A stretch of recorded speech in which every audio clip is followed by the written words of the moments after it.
Hey guys, today I'm going to go over the basic embroidery tools and how to use them. Starting off with Stork scissors. Please never pay more than $10 if you get a pair of these.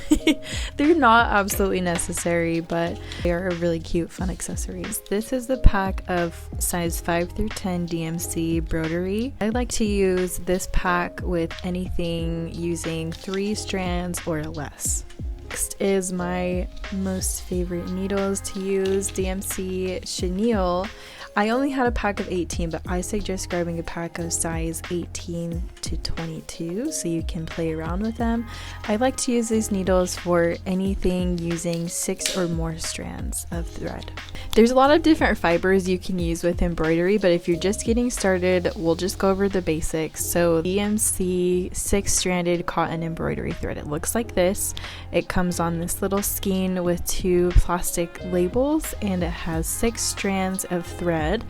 And this little number on the bottom tells you which color it is. This is a free pattern on my website. If you buy a digital pattern from me, it will come with a stitching guide. So the bottom part says 2 strands. That means when you separate your thread, you're only going to be using 2 out of the 6 strands that come from your embroidery thread.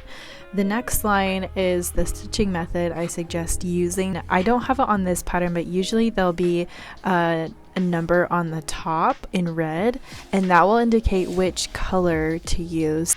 Now when I pull the thread off of the skein, I usually pull off about an arm's length of thread. Pull the thread from the bottom of the skein with the number. If you pull the thread from the opposite side, it will definitely tangle.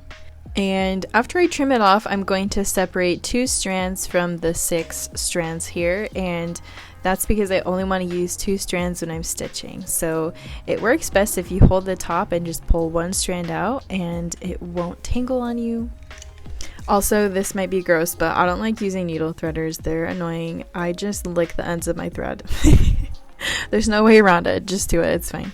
So if I only want to use 2 strands, what I'm going to do is knot only one end of my thread. The other end is just going to be loose at the top of my needle. If you buy a kit from me, all my patterns come pre-printed.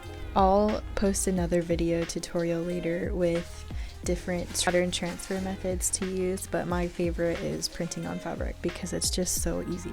There's a lot of different embroidery hoops out there. My favorite, any that will have a tight screw that you can actually tighten with a screwdriver. It's impossible to get your hoop tight enough with just your hands.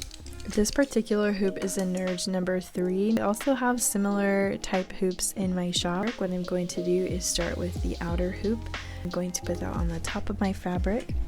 Once it's in the right position, you can go ahead and push down and start tightening your fabric. So I kind of go in between tightening my hoop and tightening my fabric, just like this. I do this a couple of times, first to make sure there's no wrinkles in the fabric, and make sure to check on the back side of your hoop as well. I never have a screwdriver near me, so I always just use a knife to tighten my hoops. But I tighten them as tight as I possibly can. So one way to test if your hoop is tight enough on your fabric is to do the little finger drum test. You can just tap your fingers on the fabric, and if it resembles a drum, then you're good to go.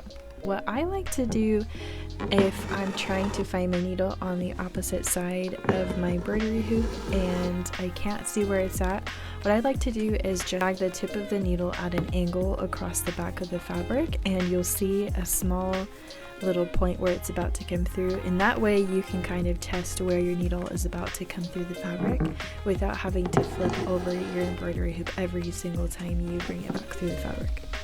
But that's all for today. Go ahead and hit subscribe and leave me any comments to let me know if you have any other embroidery questions. I'll be posting more tutorials as we go along, but thanks for being here.